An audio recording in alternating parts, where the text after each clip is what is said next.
Namaskar and good evening to all of you. We're debating India's path tonight, and I could wrap my argument in one sentence borrowed from the White House. Go to New Delhi and see it for yourself. But I've been given more time than that, so I will tell you what I see. Earlier this week, I was on my way to the Delhi airport. There was a lot of traffic. At one point, the car stopped. On the roadside, I saw two vendors. One was selling fruit, the other was selling coconut water. What caught my attention was not what they were selling, but how they were selling it. Both had a QR code prominently displayed. And every single customer walked up to them, scanned this QR code, and paid for their purchase, every single one of them. To me, this is a picture of today's India. It shows three developments, three of the many developments I shall list out tonight. Number one is financial inclusion. Both the vendors had a bank account linked to their mobile phone. Number two is internet or mobile penetration, what we call digital India. It was 15% 9 years back. It's 48% today. And number three is the airport traffic. It just keeps swelling, even though we are at the receiving end. We see what it shows. From 67 million 9 years back to almost double now. To me, these things signify the path that India is on. The previous speakers have defined the motion well, but in case the evening drinks have kicked in, let me repeat. This House believes Modi's India is on the right path. And how do you determine if the path is right or wrong? You look at numbers, data, surveys, reports. I shall refer to all of these as I make my arguments. But I also want to dwell on something that's more personal, more important, I think, yet unquantifiable. I'm talking about the experience of living in today's India. I have lived in many Indias. The wary India where exciting policies and positions were abandoned. The self-doubting India, where decisions were taken based on global opinion. And today, a more confident India where the world comes for leadership and inspiration. You cannot put a premium on that. Indians are more prosperous at home and hence more confident abroad. Let me also tell you what I saw at the airport here in London, at the immigration counter. I saw Indians proudly flaunting their passport, none of the fidgeting or self-doubt of the last century. And if I may add, the immigration officer almost looked impressed. She was either a fan of India or just worried that she was holding up one of Rishi Sunak's relatives. We are proud of what we share with the world. Bollywood, masala chai, yoga, cricket. India today is a soft power giant. At the same time, India is not a timid democracy that tolerates terrorism or betrayals.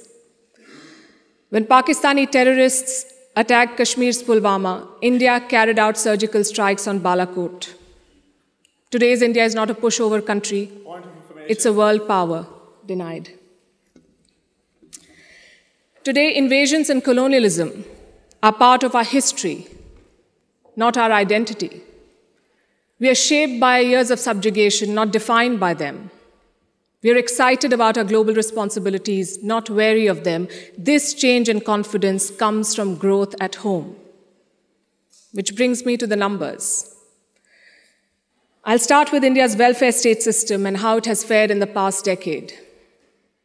110 million new gas connections, 470 million bank accounts, 220 million insurance beneficiaries. And to be fair, the welfare concept is not new to India. It's been there for a while.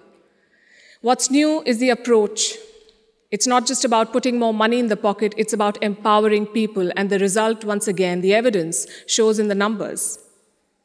India's per capita income has gone from 86,000 rupees in 2014 to 172,000 rupees now. It has doubled.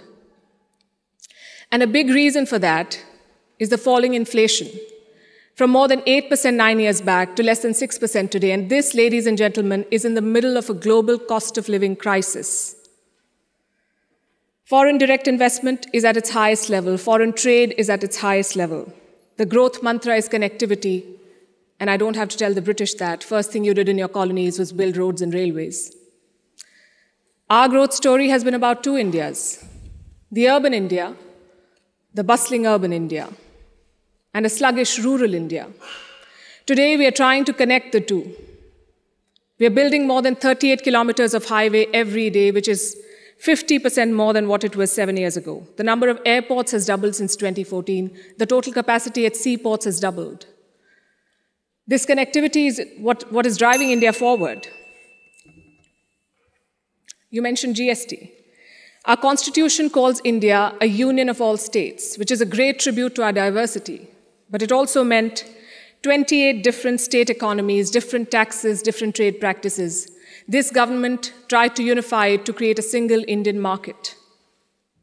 It took time, but the result is this today. Tax collection is at its highest ever. The number of taxpayers has doubled since 2017. I have a lot of data I could go on, but you get the drift. So now I'm going to talk about India's global position. Because your path is also about your role in the world. Are you a troublemaker or a consensus builder? I think there is no doubt as to where India stands. India is a member of the Quad and the SCO. India is invited to the G7, but is also a member of the BRICS. India rubs shoulders with the West, but also leads the global South. Which other country can claim to juggle these roles? And how does India do it? Because we are not trying to play an outsized role in the world, we are trying to play the right role. In the Russia-Ukraine war, India has not taken sides. And I know it confuses a lot of people here, but back home the thinking is very clear. It is not in our national interest to pick sides and make things worse. India has excellent relations with Russia and the West, and we want to preserve that. It's like when your two good friends fight. Do you pick sides and make things worse? Or do you try to talk sense to them and bridge the divide? I know what a good friend would do. I see what India is doing. India has always been, or always tried, to be a part of the solution, not the problem. Look at our neighborhood policy. When Sri Lanka was sinking, India provided assistance worth $4 billion, no strings attached, no grudges held, for Colombo's proximity with China. A lot of people say that India is losing control of South Asia. I say South Asia was never India's to control. New Delhi is building relations based on mutual respect and equality, and the results show beyond government interactions. Countries like Nepal and Bhutan are using India's online payment systems.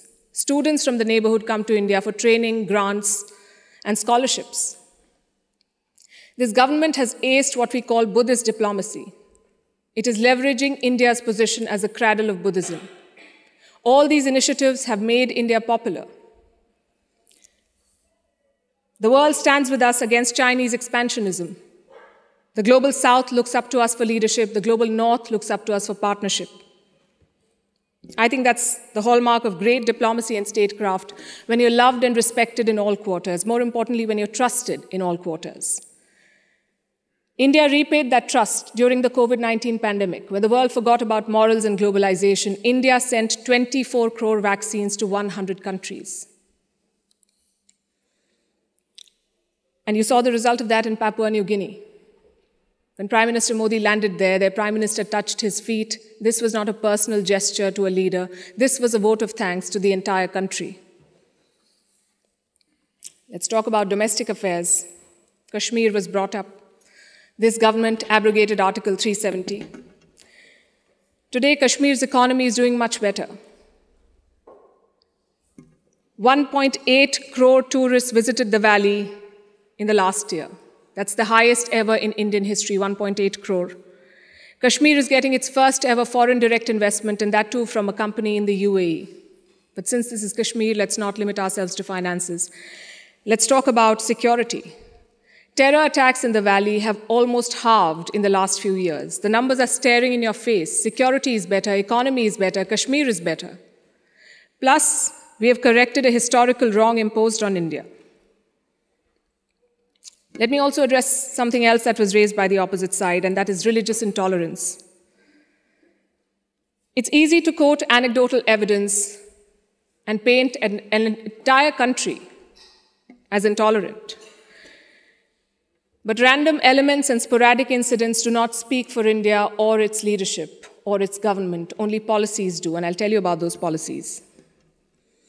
More Muslim students got scholarships in Modi's first term than the previous government. I'm talking about 2 million more Muslim students. If the idea was to marginalize them, why give them more scholarships? Look at the government's Hajj policy.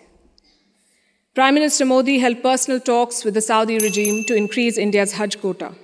In 2014, it was 136,000. By 2019, it was more than 200,000. Again, if the idea was to marginalize Muslims, why increase the Hajj quota? This government abolished triple talaq.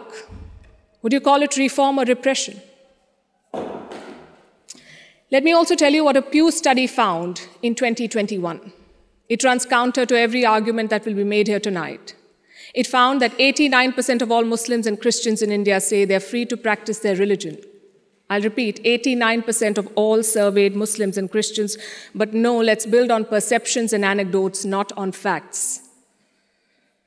I would also point you to all the social schemes, the bank accounts, the gas connections, the insurance policies. They're available to all citizens of all religions. Does that mean India cannot do better? Absolutely not. Even one incident of marginalization is one too many, but how would you judge an entire country's path? In fact, it struck me when I was invited for this event, why would Oxford University be interested in debating the path of Modi's India? Because India has defied Western predictions. It's the world's largest democracy charting its own course. India today has shed the burden of trying to comply with Western constructs. No amount of lecturing or virtue signaling is shaking India's confidence, and that is what unsettles critics. There are hit-and-run experts with no accountability who make pronouncements based on their political leanings to create an anti-India narrative. GDP growth won't touch 5%. There was corruption in the Rafale deal. The government was snooping in opposition parties using Pegasus. All of these make for juicy headlines. And they make it look like everything is wrong in India. But when a Supreme Court investigation finds no wrongdoing, when India's growth crosses 7%, who is questioning these experts? When an 85% Hindu-majority Karnataka votes out the BJP, is the West then lauding India's secular credentials? You see, to judge a country's path, you have to be able to separate agenda-driven narrative from facts. In conclusion, let me say this. For any country in the world, there is always a wrong path. Enough dictators and autocrats have shown us, but there is no single right path. Britain has its own right path. India has its own right path. As long as democracy is respected, as long as the Constitution is respected, I would say to each their own. It is wrong to judge one country on the parameters of another. And that has been the beauty of India since 2014. We've uplifted 140 million people out of poverty. We did so while conducting free and fair elections, dozens of them. We did so while protesting, debating, and dissenting. And finally, I think the hallmark of a right direction is also public approval. Do the people think you're on the right path? The people of India answered that question in 2019.